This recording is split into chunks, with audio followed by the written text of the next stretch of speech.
200 years before your birth, the House of L almost ended. And I was almost the last of our line. It began the day my grandfather was tried for treason. That day saw the rise of a terrible new power in Krypton, and an end to all we had previously known. The thing about prequels is that it can be very well a mixed bag. Whether it's a TV show or a movie, especially with a mythology that is pretty large. Take Sex and the City, for example. We had 6 seasons of that and 2 movies, and then they did that Carrie Diaries prequel thing, short-lived though it was. Even now, HBO is plotting a Game of Thrones prequel, and I'm not too sure if I need it because, well, again, hit and miss. Gotham wasn't sure what it wanted to be. It was supposed to be like a Jim Gordon story, but quickly realized, look, it's Gotham. Rogues, a bat, and a cat is what you really need.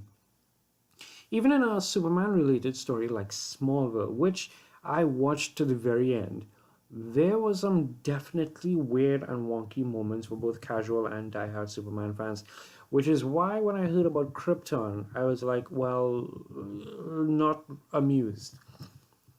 Krypton, the series, takes place about 200 years before the birth of Superman, Kal-El, and basically follows Zeg-El, that's Kal-El's grandfather, as he fights to restore not just his family's name, but basically Krypton. Back then, the House of El, as you would have seen at the beginning of this, it fell into disrepute because Val-El, which is Seg's grandfather, and basically a House of El patriarch, was executed for having, real belief systems about the existence of life in the universe. Cut now to like a modern-day Adam Strange, time traveling to the past to get a grown Zeg-El to save his family's name, because get this, Brainiac is coming. Now, this is not the first time that Brainiac has time jumped in the Superman mythos, and now the Destroyer of Worlds has figured out a way to destroy Superman by destroying Krypton. That's a lot of destroying. Okay, that's the big bad story. But this series, Krypton, also has a hidden love story, funny enough, between the House of El and the House of Zod. The pilot gives us a hint of the political machinations that work in Krypton, the corrupt nature behind and beneath every shining metropolis, the questionable religious authorities, and the need to protect what matters. Krypton has shades of Caprica in it, and Caprica was a prequel to Battlestar Galactica. There's a James Tiberius Kirk quality to Zeg, the JJ version, bar fights et al. And for me, as a cherry on top, it's British. Not exclusively British, but it's British. At least it feels that way. That might not seem like a thing, but trust me, it works. And as for a bonus cherry, so to speak, listen in for strains of John Williams' Superman theme in it. It comes in at like important points at the beginning and at the end. It's sort of dark and faint, but it's there.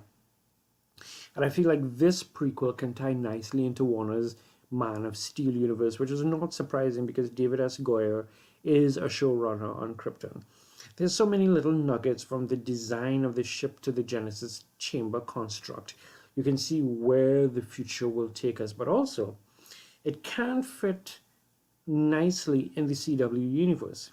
Now you can see and cement Kara Zor-El's motivations if you didn't know it by now, because as you know, Kara shares the same proud El lineage. Heck, she knows Krypton better than Kal himself. Sadly though, shows like Krypton make me once again question the thinking behind the Warner Suits movie division.